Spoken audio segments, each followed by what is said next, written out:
So I'm a professional filmmaker and an ethnographic researcher. So for those that don't know what that means, ethnographic research means spending time with people in their own environments to find out how people live and think, and it usually involves documenting those findings on camera. So it's like documentary filmmaking basically. And projects that I do can be for medical research or for social policy or to help with the design of products or services. When I'm not doing that, I like to make non-commissioned films and music videos like the one you saw earlier, the Dam film, and run the occasional sort of training filmmaking workshop. So I've been asked to speak about activism and community, that's what the name of this event is, like my colleagues here, which made me ask, what do those words mean to me? How involved am I in activism and community? So I opened my dictionary, also known as the internet, and I found the following definitions, so I'm going to bring them up. Okay, so this is what the dictionary says about activism. It's a doctrine or practice that emphasizes direct, vigorous action, especially in support of or opposition to one side of a controversial issue. I thought, aha, I get it. And then I looked up community and I got this.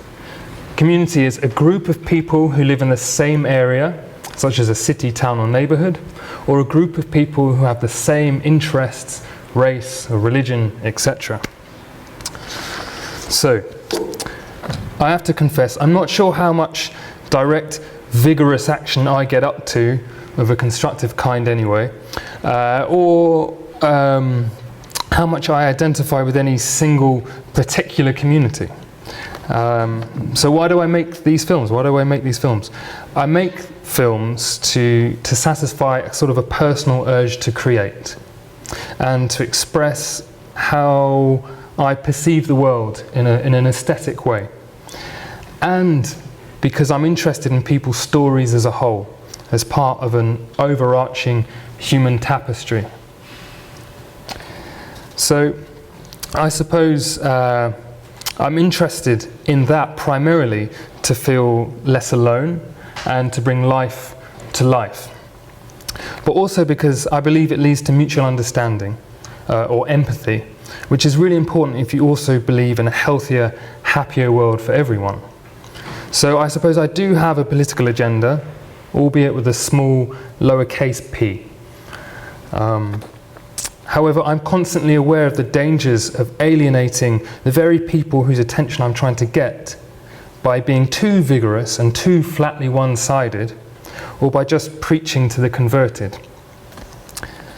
So trying to strike the balance can be difficult for me when working with commissioners, particularly their PR departments, who may be less interested in nuanced stories and engaging with a wider audience, and they're more interested in simply ticking boxes and being seen to be getting their literal message across word for word. Now I've a few minutes left, so I'm going to give you 3 real-life examples of striking the right balance and the different tensions involved. The first is about my side organisation, Film for Humanity. So we run free filmmaking workshops for everyone, and particularly for people from marginalised demographics, or marginalised backgrounds. And the resulting films have been screened at local cinemas and on BBC and ITV online. And our first workshop a few years ago also marked 70 years since the Battle of Cable Street. And that's where 500,000 protesters marched in London against the British Union of Fascists, who did eventually disband. And because of this, my partner was keen on calling our fledgling group Film Against Fascism. But to me, the word against was too negative, too oppositional, and the use of the word fascism was too political with a big capital P. I felt rather than bringing people on board, it would push regular people away. So I flipped it against became for, and the esoteric fascism became the more inclusive humanity. Calling ourselves Film Humanity might still seem a bit hippie-ish, but it was a happy compromise. We got our funding, we brought in a broad mix of participants, and we screened to a large audience. We got on the BBC and ITV websites, so it worked. Okay, the second example I'm going to talk about is the film you saw earlier, my hip-hop-umentary, as I like to call it. Now, I do have family in the region, and I have a real interest in the social situation there. But it was art, more than politics, that drew me to this particular subject for the film. If I didn't genuinely like Damn's music, I mean the music as a whole, not just the message, and if I wasn't interested in the guys as people, I probably wouldn't have made this particular film about them. You know, I might have found something else to do. And that's because in the same way that they approach making their music, I wanted to make something artful too. You know, the art was really important to me, something that expressed how I felt in an aesthetically creative way.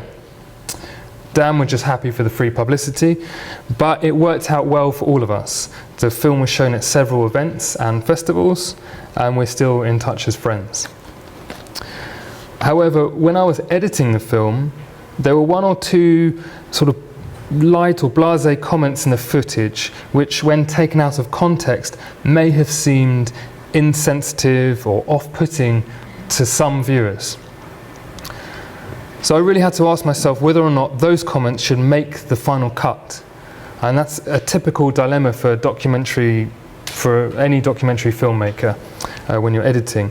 You have to ask whether what people say is really what they mean, or is it really reflective of their personalities? And in this case, I don't think those kind of off-the-cuff comments really were, you know, when they were being taken out of context. And you also have to ask whether that by including certain moments, you may unjustly skew a film and end up alienating your wider audience. And in this case, again, I thought it would. So those comments didn't make the final cut, which I think made for a better film. Okay, my last example is about my main professional job, which is ethnographic research.